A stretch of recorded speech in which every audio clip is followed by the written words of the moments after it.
some books if people will come, and also to speak for them at that program on the 16th. And there are other places that will be signing books, of course, to get it across the state, in Memphis, in Chattanooga, in Knoxville, because the book is about, you know, the broad movement across the state of Tennessee. You know, Dr. Lovett, I think you mentioned the fact that many of our young people are coming to our institutions of higher education without any real knowledge in terms of the most recent American history dealing with the movement. What would you suggest as the method whereby we might be able to reach more of our young people, not necessarily, not only with information relative to civil rights, but that we might be able to create a new consciousness among them? What can we do? What should we do? Well, we started with the premise that, you know, we've got to get to students when they're young in middle school and high school, and that's why we include this chart in the back. To get to teachers, you have to educate the teachers about this kind of history, but especially about Tennessee history, period. And many of our students have lived in Tennessee all their lives, and they know very little about Tennessee history, unless they come to, say, Tennessee State, where they take a Tennessee history course, but only if they are teacher ed majors, you know, they take that course. And so surveys across the nation show that the level of historical literacy about American history and then state history, period, is not what any of us would like it to be. And so I think we've got to do a better job in the secondary schools. You know, Dr. Lovett, one thing in reference to the civil rights movement, and I want you to think in terms of speaking to our young people in reference to this, one thing has to do with the vote. You see, how did you see the vote in terms of what you did here in this book? Well, in this book, you're going to find 3 chapters called Politics and Civil Rights. And of course, it starts with the 1965 Voter Rights Act and how that act came about and what part Tennesseans played in it, and also how it unfolded across Tennessee and how it empowered especially African Americans in Tennessee. And it's such a massive story just for that short time, 1965 to 2005, that it took 3 chapters in the book to cover it. So you'll find plenty of information on that. And of course, you would also encourage people to become active in terms of what the movement was all about, to register and become involved in the political process and et cetera.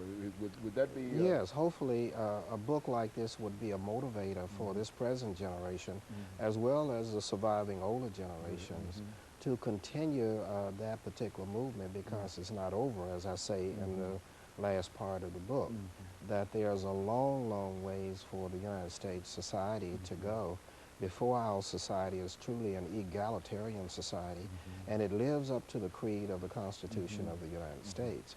And if people are not aware of their rights, then they have no rights. And therefore, hopefully, if they read books like this, they'll be conscious of what they need to do today, because many of their rights are being corroded before their very eyes. And because they are not actively involved as citizens and as voters as they should be, the Constitution is being trampled on today, and has been for the last 30 years. You know, I'm reminded over the last couple of minutes that we have here, Dr. Lovett, of some of the things that you said in terms of the Declaration of Independence at the 21st century, that it might not have been especially meant for African Americans at the time, but nevertheless they were gerrymandered into it, and it became a part of what we do. And I would imagine you would feel the same way in reference to the civil rights movement and some of the things that have occurred there, that these are our activities, and that the younger generation have to carry on those activities. Is that? Well, the African American civil rights movement benefited the whole nation, because it has tried to force the nation to be inclusive rather than exclusive.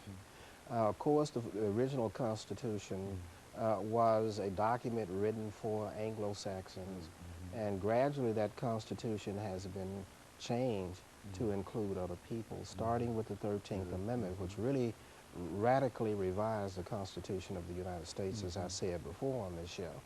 And then with the new amendments, like the 24th Amendment in the 1970s, that brought 18-year-olds into the suffrage and brought 18-year-olds in so that they had the right to vote.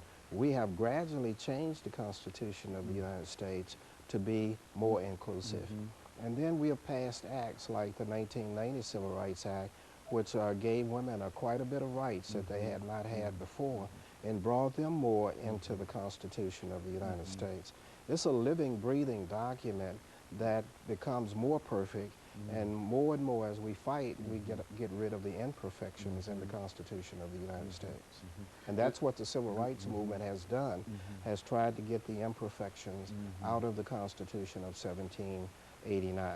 And so, Dr. Lovett, you would probably say that in spite of everything, that America has become better in terms of it being inclusive and bringing more people into the process. Absolutely, and that's important because America ought to be a beacon of light upon a hill, shining for all the rest of the world to see. If we're going to take democracy across the world as a product, as we're trying in Iraq, then we have to pay attention to the Civil Rights Movement as it continues. Very good. And of course, Dr. Lovett, let me, over the last 20 seconds, thank you for coming by and giving us that excellent information in reference to the Civil Rights Movement in the state of Tennessee. And also, let me encourage our audience not only to tune in again next week for another informative edition, but also to pay attention to these signings and go by and meet Dr. Lovett in terms of this book. And let me encourage you to tune in again next week for another informative edition of Comments. Thank you and good morning.